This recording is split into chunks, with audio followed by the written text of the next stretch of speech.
Kottayam medical college ആശുപത്രിയിൽ പഴയ കെട്ടിട ഭാഗം തകർന്നു വീണ് പരിക്കേറ്റ് ചികിത്സയിലിരുന്ന ഇതര സംസ്ഥാന തൊഴിലാളി മരിച്ചു. ഒഡീഷ സ്വദേശി കബീർ സായിക് ആണ് മരിച്ചത്. പൊളിച്ചു മാറ്റിയ ശുചിമുറി കെട്ടിടത്തിന് ബാക്കി നിന്നിരുന്ന സൺഷെയ്ഡ് സ്ലാബാണ് നിർമ്മാണ പ്രവർത്തനങ്ങൾക്കിടെ തകർന്നു വീണത്. ജനുവരി 28-നായിരുന്നു അപകടം. അഖിൽ കെ വിവരങ്ങളുമായി കോട്ടയത്ത് നിന്ന് ചേരുകയാണ്. അഖിൽ, കോട്ടയം മെഡിക്കൽ കോളേജിലെ പഴയ കെട്ടിടം തകർന്നു വീണുള്ള മരണം എന്ന് പറയുമ്പോൾ നമ്മുടെ മുന്നിലേക്ക് ആദ്യം വരുന്നത് ബിന്ദു എന്ന വീട്ടമ്മയുടെ മുഖമാണ്, പേരാണ്.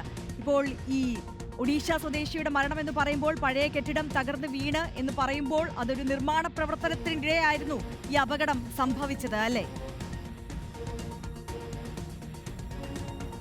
തീർച്ചയായും. അതായത് ഈ ബിന്ദു മരിച്ച നമുക്ക് ഏറെ വേദന ഉണ്ടാക്കിയ കാര്യമായിരുന്നു. കോട്ടയം മെഡിക്കൽ കോളേജിൽ ബിന്ദു മരിക്കുന്ന സാഹചര്യം. ആ ബിന്ദു മരിച്ച അതേ കെട്ടിടത്തിനോട് ചേർന്ന് തന്നെയാണ് ഈ ഒരു സംഭവം ഉണ്ടായിരിക്കുന്നത്. അതായത് ഇതിനോട് ചേർന്ന് ഒരു പഴയ ബാത്റൂം ഉണ്ടായിരുന്നു. ഇത് പൊളിച്ചു നീക്കി അവിടെ പുതിയ ബാത്റൂമിന്റെ നിർമ്മാണ പ്രവർത്തികളായിരുന്നു നടന്നുകൊണ്ടിരിക്കുന്നത്. ഈ സമയത്താണ് ഇതിനോട് ചേർന്ന് തന്നെ പഴയ കെട്ടിടത്തിന്റെ ഒരു സൺഷെയ്ഡ് ഉണ്ടായിരുന്നു. ഇതിൽ കയറി നിർന്ന ഈ ഇതര സംസ്ഥാന തൊഴിലാളി ജോലി ചെയ്യുകയായിരുന്നു എന്നാണ് മനസ്സിലാക്കുന്നത്. ഈ സമയത്ത് ഇത് തകർന്നു വീഴുകയും ഈ സൺഷെയ്ഡ് തകർന്നു വീഴുകയും പെട്ടെന്ന് തന്നെ മറ്റു കൂടെ ഉണ്ടായിരുന്ന 6 പേർ ഓടി മാറി. പക്ഷേ മരിച്ച വ്യക്തിക്ക് അത് കഴിഞ്ഞില്ല, ഇതര സംസ്ഥാന തൊഴിലാളിക്ക് അത് കഴിഞ്ഞില്ല എന്നുള്ളതാണ്.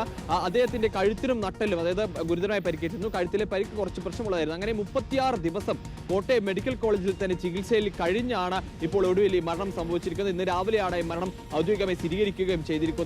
ഈ കരാർ തൊഴിലാളിയായിരുന്നു. നിർമ്മാണത്തിനിടയിൽ ഇരിക്കുന്ന ഇത്തരം ഒരു സംഭവം ഉണ്ടായത് അതും ഈ ബിന്ദുവിന്റെ മരണം സംഭവിച്ച അതേ കെട്ടിടത്തിനോട് ചേർന്ന് തന്നെയുള്ള ഭാഗത്താണ് എന്നുള്ളതാണ് ഏറ്റവും വേദനാജനകമായ കാര്യം എന്ന് പറയുന്നത്. ഈ പഴയ കെട്ടിടങ്ങൾ ഇപ്പോഴും, അതായത് ബിന്ദു മരിച്ച കെട്ടിടം ഇപ്പോഴും പൊളിച്ചു മാറ്റിയിട്ടില്ല, അതിങ്ങനെ നിൽക്കുകയാണ്. അതിനൊരു സ്വാഭാവികമായ കാലതാമസമുണ്ട്, അത് പൊളിച്ചു മാറ്റുന്നതിൽ പ്രശ്നങ്ങളുണ്ട്.